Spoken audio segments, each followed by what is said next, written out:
Muito bom dia a todos. Estamos aqui para falar então do Evangelho no Lar, capítulo 9. A lição de hoje, a afabilidade e a doçura. E antes de fazermos a leitura e as nossas considerações, nós vamos fazer então a elevação. A elevação de hoje vai pelos presidiários e também por aqueles que se encontram perturbados em razão de desencarnes recentes. Vamos lá. E vamos então nesse momento nos conectando ao nosso anjo da guarda.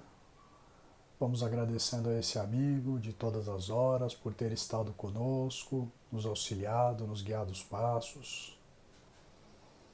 Agradecendo por toda essa semana que esteve com a gente, que nós possamos estar juntos novamente na semana que está prestes a se iniciar. E assim pedimos a ele que nos dê a presença de Ismael, anjo protetor do Brasil.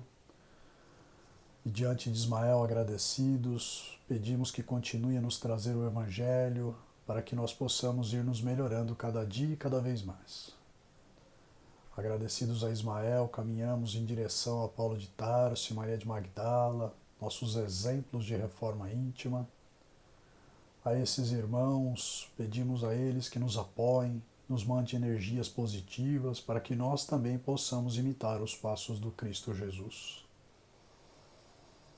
E assim pedimos a esses amigos que nos levem à presença da Mãe Santíssima Maria de Nazaré. Diante da Mãe, nós pedimos a ela, nesse momento, diante da nossa fragilidade, que nos envolva com seu manto azul protetor, nos encha de alegria, de paz e de amor e nos leve à presença do seu Filho, nosso Mestre Jesus.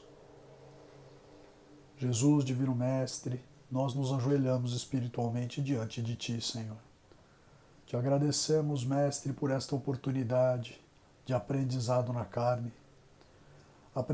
Agradecemos a Ti, Senhor, por nos permitir ter contato com os Teus ensinamentos, que nós possamos, através deles, nos melhorar, crescermos e progredirmos espiritualmente, sempre tendo em mente a caridade, a bondade, a indulgência para com o nosso próximo, Mestre. E assim pedimos a Ti, Jesus, que nos leve à presença do Pai Criador. Diante do Pai, nós nos ajoelhamos novamente. Pedimos ao Pai suas bênçãos para esta semana que está terminando e rogamos ao Pai que nos proteja na semana vindoura. Senhor, que Tu possas continuar a nos auxiliar na nossa caminhada, nos encaminhando forças no momento em que elas nos faltarem.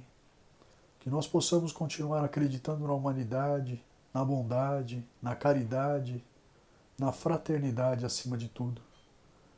De modo que nós lhe louvamos, Senhor, com a prece, Pai nosso que estais no céu, santificado, Senhor, e glorificado seja o vosso santo nome. E venha a nós, Pai, o teu reino, e seja feita, Senhor, sua santa vontade, assim na terra como nos céus.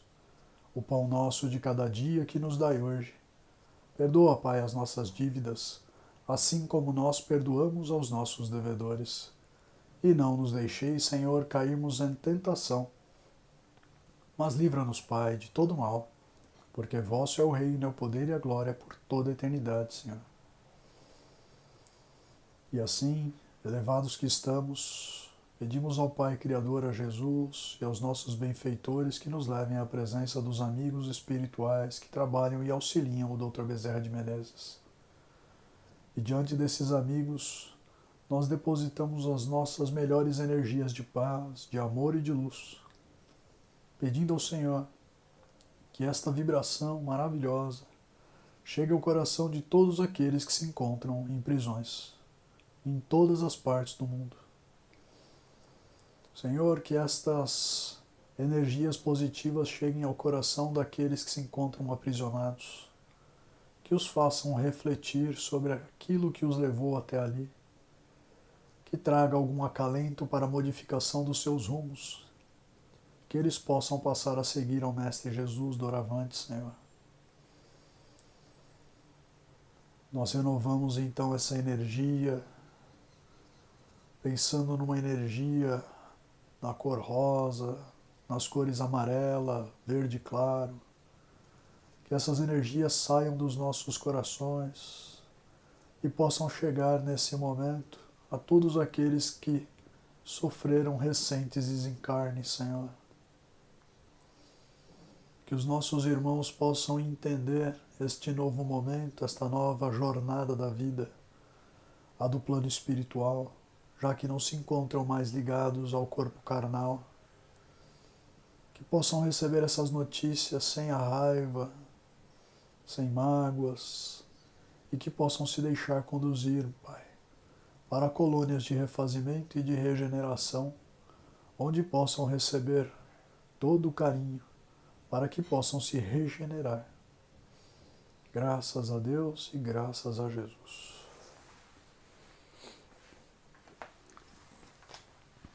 Bom, então vamos fazer aqui a nossa leitura, a afabilidade e a doçura.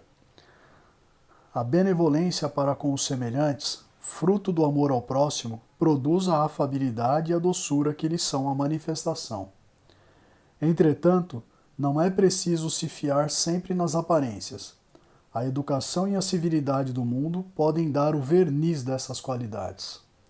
Quantos há cuja fingida bonomia não é senão máscara para o exterior, uma roupagem cuja forma premeditada esconde as deformidades ocultas?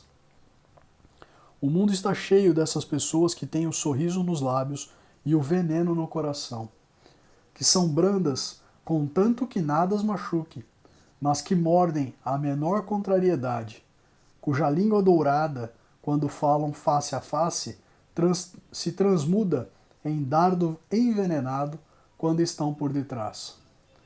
A essa classe pertencem ainda esses homens benignos por fora e que, em sua casa, tiranos domésticos, fazem sofrer sua família e seus subordinados. O peso do seu orgulho e do seu despotismo, parecendo querer se compensar no constrangimento que se impuseram alhures. Não ousando ser autoritários sobre estranhos que os recolocariam em seu lugar, eles querem ao menos serem temidos por aqueles que não podem resistir-lhes. Sua vaidade se alegra de poder dizer: aqui eu mando, eu sou obedecido, sem pensar que poderiam acrescentar com mais razão: e sou detestado. Não basta que dos lábios gotejem leite e mel. Se o coração nada tem com isso, há hipocrisia. Aquele cuja afabilidade e doçura não são fingidas nunca se contradiz. É o mesmo diante do mundo e na intimidade. Ele sabe, aliás, que se pode enganar os homens pelas aparências, não pode enganar a Deus. Lázaro, Paris, 1861. Bom, o Evangelho aqui faz uma advertência para aqueles que se passam por bonzinhos, né, mas que na intimidade do lar são verdadeiros tiranos. Né? São aquelas pessoas que, diante dos estranhos, são calmas e mansas, e quando chegam em casa se transformam em monstros, por assim dizer. Então, o que diz aqui o Evangelho é que não adianta a gente ter demonstrar uma falsa benevolência perante as pessoas estranhas e quando nós estamos dentro do nosso lar nós sermos pessoas totalmente diferentes. Nós precisamos tentar efetivamente nos tornar pessoas melhores, especialmente dentro de casa, junto àqueles que nós conhecemos. Então, muita gente se esquece de que o próximo, o mais próximo, é aquele que convive com a gente. Se nós não toleramos a esposa, marido, filhos, sogro, sogra, né, primos, enfim, qualquer um que seja da nossa convivência diária, como é que nós vamos querer gostar de estranhos? Né? Então, o primeiro passo que a gente tem que dar sempre é tentar estar bem com as pessoas que nos cercam, tentar praticar a bondade junto àqueles que nos cercam. E aí vem um diferencial. Pode acontecer nessas relações que nos cercam de sermos contrariados. E aí vem a chance de nós praticarmos um pouco da paciência e do equilíbrio. Ao invés de nós buscarmos o revide, as palavras agressivas com aqueles que nos levam a essas palavras agressivas, a intenção é tentarmos nos melhorar. E como que você vai fazer isso? Não precisa retrucar. Se a pessoa está de mau humor, o problema é dela. Se a pessoa está de mal com a vida, o problema também é dela. No sentido de que nós não podemos nos deixar levar pela raiva que consome aquela pessoa. Então nós temos a obrigação, sim, de estender a mão e de tentar ajudar quem quer que esteja passando por dificuldade, qualquer que seja essa dificuldade. Agora, entrar na mesma sintonia não há necessidade, né? Então, quando nós começarmos a exercer eu estendo minha mão para aqueles que necessitam, sem me deixar levar pelos problemas daquela pessoa, nós vamos estar iniciando um processo de melhoria interna, porque só vamos estar interessados na ajuda da pessoa.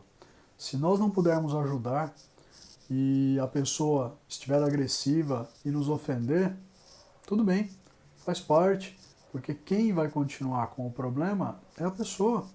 Então a gente precisa encontrar um pouco mais de equilíbrio nas nossas relações diárias, com todos aqueles que nos cercam, e se nós estivermos bem com essas pessoas, né, nós certamente também conseguiremos estar bem com os estranhos. Então a vida é um jogo e nós somos testados a todo momento. E o importante de tudo isso é tentarmos sempre voltarmos ao equilíbrio, né? E a prática da empatia, que é se colocar no lugar das pessoas para entender as dificuldades que elas estão passando, é que faz com que a gente vá modificando o nosso pensamento e a gente deixe de lado o revide. Porque às vezes você vai se aproximar de alguém que está com problema e a pessoa está tão nervosa que descarrega em cima de você. E aí, ao invés de você procurar entender que a pessoa está passando por um momento difícil, né, que está levando ela àquele comportamento, a sua intenção, o que acontece? Você fica com raiva e despeja ainda mais problemas em cima da pessoa. Então, a gente tem que tentar fazer esse exercício de, se eu tenho condição de ajudar, ajudo. Eu tento me aproximar para estender a minha mão. Se a pessoa quer a ajuda, demos a ajuda. Se a pessoa não quer ajuda naquele momento, paciência, né? Viramos as nossas costas, fazemos uma oração pela pessoa e seguimos em frente. É assim que deve ser o nosso modo de agir. Eu sei que é difícil, demanda treino, né? Mas se nós começarmos a colocar em prática, né, a empatia, que é se colocar no lugar da pessoa e entender os problemas dela, o que está levando a pessoa a agir daquela forma, nós não vamos guardar raiva e ressentimento em relação ao modo de agir. E vamos com certeza estar evitando muitos problemas futuros. Então, acho que é isso a lição de hoje. Fica aqui então para todos nós refletirmos e que Deus então ampare os nossos passos e que Jesus esteja à frente das nossas ações nessa semana vindoura. Um grande abraço a todos.